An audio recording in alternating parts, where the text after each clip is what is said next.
राजधानी दिल्ली, जहां तय होते हैं देश के मुद्दे, जहां से निकलती हैं देश की बड़ी खबरें। कि पूरी टीम को मैं बहुत बहुत बधाई देती हूँ, शुभकामनाएं देती हूँ। और सबसे प्यारी लाइन जो आपने, दिल्ली का अपना चैनल, तो इसलिए मुझे और सिरसा जी को आना ज़रूरी था। जो चीज़ दिल्ली की है तो उसके लिए हम उसके साथ रहें, उस पहलू को आप और नज़दीक से दिखा पाएंगे और हम सब उसके साझी बनेंगे। आप सबको एक बार फिर से बहुत ढेर सारी बधाई, शुभकामनाएं। Thank you so much. Biggest threat to us, but उससे ज़्यादा थ्रेट हमारी 50% पॉपुलेशन को विद इन द कंट्री है। हमारी महिलाएं संघर्ष कर रही हैं सुरक्षा के लिए। इंटरनल सेफ्टी पे, सुरक्षा पे कोई बात क्यों नहीं करता? Why can't we take mission Sindoor की जैसे ही? मिशन सिंदूर जरूरी था, मिशन बेटी जरूरी नहीं है? बेटियों को बचाना जरूरी नहीं है?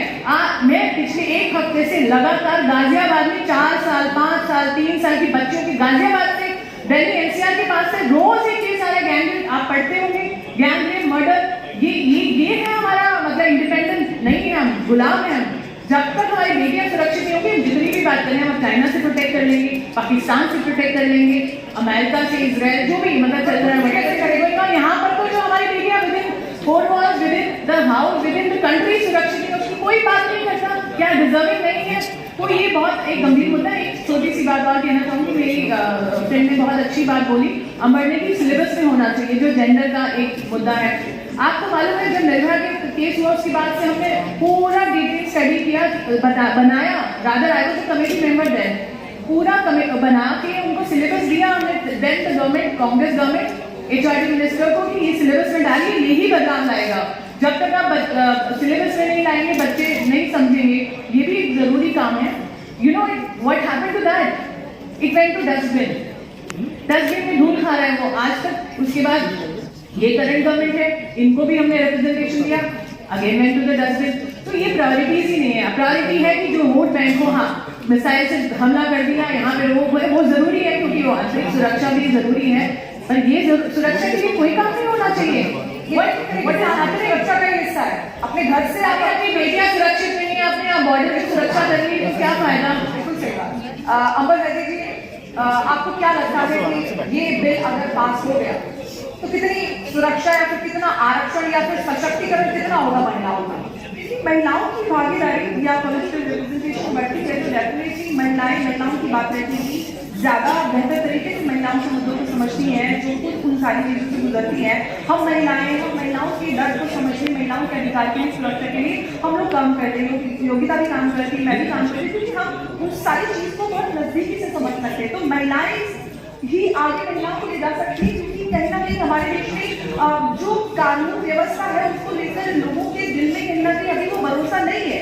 और जो सेंसिटाइजेशन की बात होती है, चाहे पुलिस हो, चाहे नेता हो, चाहे हमारी पूरी एडमिनिस्ट्रेशन हो, वहाँ पर थोड़ी सेंसिटाइजेशन की थोड़ी बहुत ज्यादा जरूरत है। साथ ही ये आवश्यकता है कि महिलाओं के मुद्दों पर तेजी से काम करें, चाहे कोर्ट हो, चाहे कहीं पे बिल या फिर कोई लॉ, रुकावट उसमें ना आए, जो अब तक इतनी सारी रुकावटें यहाँ पर इस बीच आई हैं। बहुत शुक्रिया योगिता, धन्यवाद। अमर जैदी जी, आप आए हैं, तो बहुत अच्छे से आप और हमेशा सोशल मीडिया पर भी आप चर्चा में रहेंगे। अमर जैदी जी और योगिता जी, थैंक यू। बहुत बहुत शुक्रिया अमर जैदी जी एंड योगिता जी। तो हमने राजनीति के बारे में बात करी, क्राइम के बारे में।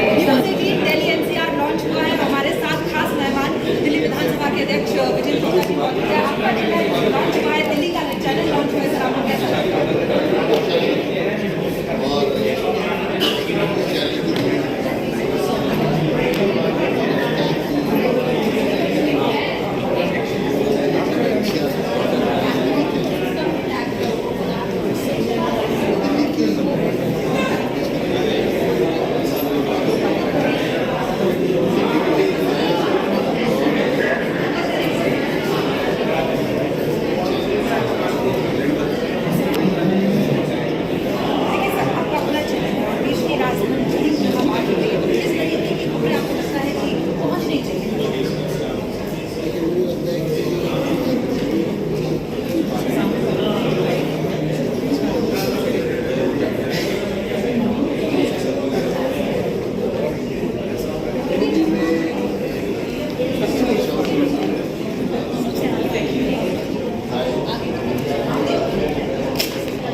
सामने वीडियो ना बनी हुई, ऐसी कोई दुनिया में नहीं है। कोई नेता ऐसा नहीं। अरविंद केजरीवाल साहब, आप लोग इतनी मोहब्बत क्यों करते हैं? क्या आपने नाम लिया, मैंने कहा? मैं वैसे पूछ रहा हूँ कि इतनी मोहब्बत क्यों है अरविंद केजरीवाल? मेरी कोई ना मोहब्बत है ना मेरी दुश्मनी है। मैं एक पॉलिटिकल आदमी हूँ, मैं दिल्ली की चिंता कर लूँ। आपने उनके नाम लिया तो मेरे को उनका जवाब देना पड़ा। सवाल एक अब मेरे को जिसका नाम लेंगे उसी का जवाब दूंगा। मेरी कोई मोहब्बत नहीं है ना मेरी उनसे कोई। अगला एक बहुत हिस्टोरिक डे है आज, बैसाखी का तो दिन है ही, उसके साथ साथ भारतीय जनता पार्टी पहली बार बिहार में अपना मुख्यमंत्री बनाने जा रही है। ये कितनी बड़ी बात है। एज अ एक पार्टी के वर्कर होने के नाते, नेता होने के नाते, बीजेपी का मुख्यमंत्री होगा बिहार में। ये तो देखो वहाँ की अलायंस की चर्चा है, मुझे इसके बारे में जानकारी नहीं है। वो तो वहाँ का अलायंस तय फिर करेगा। भी क्या कहना चाहते हैं आप? मुझे पता ही नहीं कौन बन रहा और क्या बन रहा। ये तो किसी को नहीं पता भी कौन बनेगा। अब चर्चा तो सम्राट चौधरी के नाम। मैं तो यही कह सकता हूँ, जो भी बनेंगे उनको हम बहुत बहुत शुभ लेकिन बीजेपी का मुख्यमंत्री हो रहा है तो ये कितनी बड़ी बात है। होगा तो और बड़ी बात है, उनको खुशी होगी। अच्छा, अभी आपको पता नहीं है बीजेपी का मुख्यमंत्री होने जा रहा है? वो कैसे पता? आप भी जानते, मुझे नहीं पता होगा। पता तो आपको भी नहीं है और किसी को भी नहीं होगा। वो तो तभी पार्टी तय करती है, ऐसा नहीं होता है। बहुत बड़ी पर बनेगा तो बीजेपी का ही ना। मैं कुछ नहीं कह सकता। आप कुछ नहीं कह सकते जी। मेरा अगला सवाल है कि मेंबर ऑफ पार्लियामेंट है राघव चड्ढा, ऐसा क्या हो गया कि वो पलट गए? फिर वही बात तो आप कर देंगे। आप फिर कह देंगे मेरी मोहब्बत है केजरीवाल जी से। सवाल है आप लोग। मैंने तो राघव चड्ढा का नाम लिया। ये राघव चड्ढा की राजनीति का बीजेपी वाली होने वाली है। पलट के आपने कहा, देखिए अरविंद केजरीवाल कोई ऐसा ठगा नहीं, कोई ऐसा ठगा नहीं जिसको अरविंद केजरीवाल ने ठगा नहीं। आप नाम तो बता दिए अरविंद केजरीवाल जी के साथ कौन है। सारे पैसे इकट्ठे किए थे और राघव के पास जाके और राघव हाथ खड़े करके बात किया। अब इसमें कितने से चाहिए मैं तो जानता नहीं जी। लेकिन राघव का बीजेपी के साथ आने वाले हैं? ना हम आने वाले हैं ना हम आने वाले हैं। पक्का, मतलब इसी तरह की खबरें हैं कि राघव बीजेपी में आएंगे? देना नहीं, हमारी बातें टीवी पे ऐसी होती हैं और इस्लाम पे देख के जी जी। मेरा अगला सवाल है कि कई सारे आरोप लगे आम आदमी पार्टी के। इलेक्शन कमीशन बायस है, राहुल गांधी भी कुछ कह रहे हैं, क्या कहना चाहते हैं? जब भी कोई आदमी हावी रखता है तो क्या करता है? तो राहुल गांधी को आप कैसे रेट करते हैं पॉलिटिकली? देखिए Rahul Gandhi politically is the best leader and the most suitable leader for BJP. हमारे बड़े कैंपेनर आप कांग्रेस की कैंपेन कर रहे हैं? ठीक है, नाम कांग्रेस का लेते हैं, लेकिन आप सोचिए हमारा हर कैंडिडेट से जब हम पूछते हैं कि उनको टिकट मिलेगी और क्या चाहिए, सर एक काम करवा सकते हैं, बताओ क्या है सर, किस तरीके राहुल गांधी जी क्या रैली करा सकते हैं? अरे हमारे देश में हमारे 5 बड़े नेता हैं जो हमारे वोट कैप्चर, जिनके कारण हमारी सरकारें बनती हैं। अच्छा, तो 5 बड़े नेता है तो राहुल गांधी का भी आप नाम उसमें जोड़ के चल रहे हैं। आपको पता ही है। पर क्या आपको लगता है Rahul Gandhi brand of politics, Kejriwal Rahul Gandhi brand of politics से भी सीख रहे हैं या Rahul Gandhi Kejriwal brand of politics से भी सीख रहे हैं कि आरोप लगाओ भागो, हिट एंड रन? देखिए राहुल गांधी जी ने तो अब ये शुरू किया है, केजरीवाल जी ने तो शुरुआत इससे किया करियर की। और मैं आपको मेरा ये कहना है लेकिन एफर्ट तो हुआ ना के अंदर, ये तो आप मानते हैं एफर्ट तो हुए ना? नहीं हुए, कभी नहीं है तो मामला क्या? आप सर डिस्चार्ज, मेरी बात सुनिए, आप सुनिए, बिल्कुल आप गलत करें, कोई एफर्ट नहीं हुए। लोअर कोर्ट में जो सुप्रीम कोर्ट, जो हाई कोर्ट और सुप्रीम कोर्ट के अंदर जब उनकी बेल एप्लीकेशन लगती थी, सुप्रीम कोर्ट और हाई कोर्ट में उनकी बेल एप्लीकेशन के अंदर जो बार बार अपनी बात कही और स्पष्ट कहा कि इसके अंदर करप्शन हुई और बहुत बड़े पैसे का लेन देन हुआ है, क्या आप उन सब चीजों को भूल जाएंगे? क्या सुप्रीम कोर्ट ने 1.5 साल तक अरविंद केजरीवाल 19 सिसोदिया जेल के अंदर रहे, वो सुप्रीम कोर्ट ने रखा, हाई कोर्ट ने रखा, क्या आप उसको भूल जाएंगे? आप जो लोग आपको मिसलीड करना चाहते हैं और आपको मिसलीड होना चाहते हैं, मैं आपको रोक नहीं सकता, लेकिन मेरा इस देश के न्यायपालिका पे विश्वास है। ये फैसला भी न्यायपालिका का है, न्यायपालिका फैसला करेगी, जो भी करेगी वो सच सामने। अभी हाई कोर्ट में जो कुछ चल रहा है देख रहे हैं, जो प्रोसीडिंग चल रही है उसमें अरविंद केजरीवाल किस तरह की बातें कर रहे हैं, वो जज पे भी उन्होंने कुछ बातें कही। पर क्या आपको लगता है? अच्छा चलिए, अब इसका मैं जवाब देता हूँ। मैं हाई कोर्ट का अरे बायस नजर आ रही है। अरविंद केजरीवाल ने माननीय राष्ट्रपति को बायस बताया जब उनके एमएलए 20 एमएलए ने ओथ ले ली थी पार्लियामेंट्री सेक्रेटरी की, और उसके बाद उनके ऊपर जब केस चला तो इसने कहा कि राष्ट्रपति बायस है।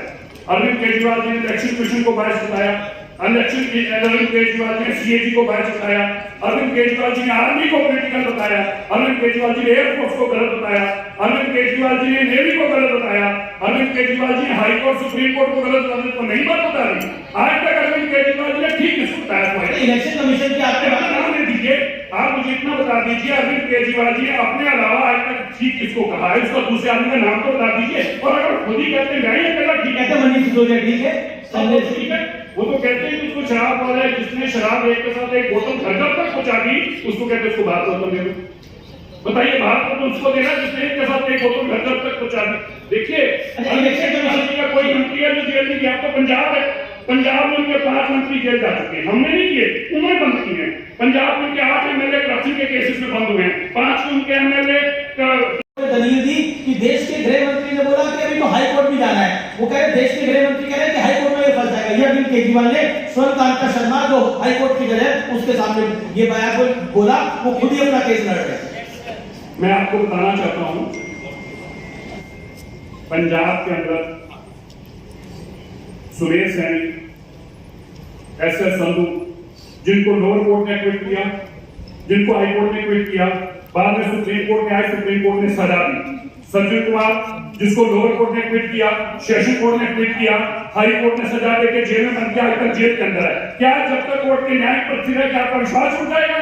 अगर एक कोर्ट आपका एक फैसला दे रहा है तो तय कर दीजिए कि लोअर कोर्ट का फैसला ही माना जाएगा, उसके बाद किसी कोर्ट के फैसले को फैसला नहीं माना जाएगा। तो फिर सज्जन कुमार जैसे कातिल जेलों के अंदर बंद है, और ये एक नहीं है, ये सैकड़ों ऐसे मैं आपको मिसाल बता सकता हूं जहां पे लोअर कोर्ट ने कोई काम किया, हाई कोर्ट ने उसको गलत आया, सुप्रीम कोर्ट ने, और अभी तो थोड़े दिन पहले ही आपने देखा होगा वहां मैं गाली सुनने को क्या हूं, पर मैं ये बताना चाहता हूं ये इम्पॉसिबल टास्क था, हटलिस टास्क था, जिसको आम आदमी पार्टी की रेखा गुप्ता सरकार ने संभव करके दिखाया।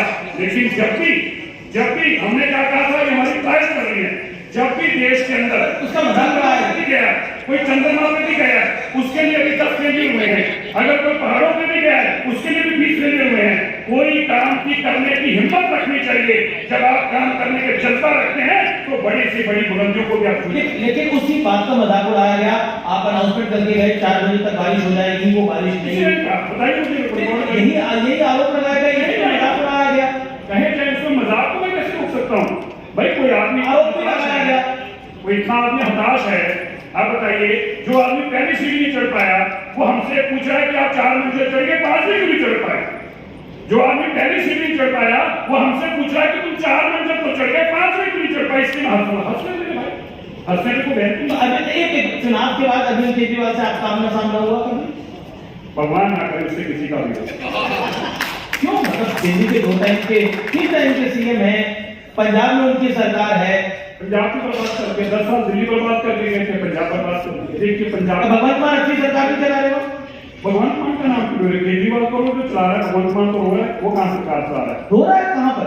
जो पी रहे थे क्या पानी पी आप जानते हैं, तो वो तो भगवंत मान को सरकार चला रहा है वहां पे, सरकार तो अरविंद केजरीवाल। अब देखिए आप जिम्मेवार लोग दिल्ली के बैठे हैं, आपके पास कोई में से कोई एमएलए एमपी नहीं है, लेकिन आप दिल्ली को छोड़कर नहीं भागे। जिस आदमी ने 10 साल तक दिल्ली को लूटा दोनों हाथों से, जिस दिन दिल्ली की सत्ता गई, शाम की गाड़ी फ्लाइट पकड़ी और पंजाब जाकर बैठ के बता दें कि देश में कोई नेता ऐसा पंजाब में आप बीजेपी आरोप लगाती है सेंटर से, पंजाब में अपनी सरकार है, वो कह रहे हैं कि वहां पर गवर्नेंस कैसी कर रही है उसको चेक करने जाते हैं। तो बताइए देश के अंदर क्या कोई और दूसरी ऐसी सरकार है जिसका मुख्यमंत्री एक स्टेट से हारे और अपने स्टेट को छोड़कर जाके पंजाब की कमान चालू बताइए? आम आदमी पार्टी के सुप्रीम लीडर भी तो है, नहीं हम तो कह रहे नहीं हैं, लेकिन आप बताइए पंजाब के अंदर जाकर यहाँ की सत्ता छोड़कर दोबारा दिल्ली के लोगों का हाल पूछा? कभी तुम्हारे बीच में दोबारा आए? कभी तुम्हारे बारे में चिंता करी? नहीं। अब तो अरविंद केजरीवाल कह रहे हैं कि उनको कोर्ट ने क्विट कर दिया है, उनका मामला हाई कोर्ट में है, वहां पर भी बहुत गर्मागर्मी हुई है। वो तो जिस दिन से आए उसी दिन से कह रहे हैं क्विट, उनका क्या कहोगे आप? कोर्ट ने दिया, तो कोर्ट ने सुनिए जिनको इनको तो कोर्ट ने किया है, ये तो पंजाब में जाके माफिया से माफी मांग के आए थे कि मैं तुम्हारे खिलाफ झूठे इल्जाम लगाता रहा हूं। ये तो गडकरी जी से माफी मांग के आए, हाथ जोड़ के मैं तुमसे झूठे इल्जाम लगाता रहा हूं। जो आदमी इतना बेईमान है कि इल्जाम लगाने के बाद खुद कह रहे हैं कोर्ट में खड़ा होकर भाई साहब मैं आपसे माफी मांगता हूं, मैं आप पे झूठे इल्जाम लगाता हूं, मुझे माफ कर दो, उस आदमी पे क्या विश्वास करेगा देश? लेकिन कोर्ट से तो राहत मिली ना, तो हाई कोर्ट में है। अब उन्हें सुन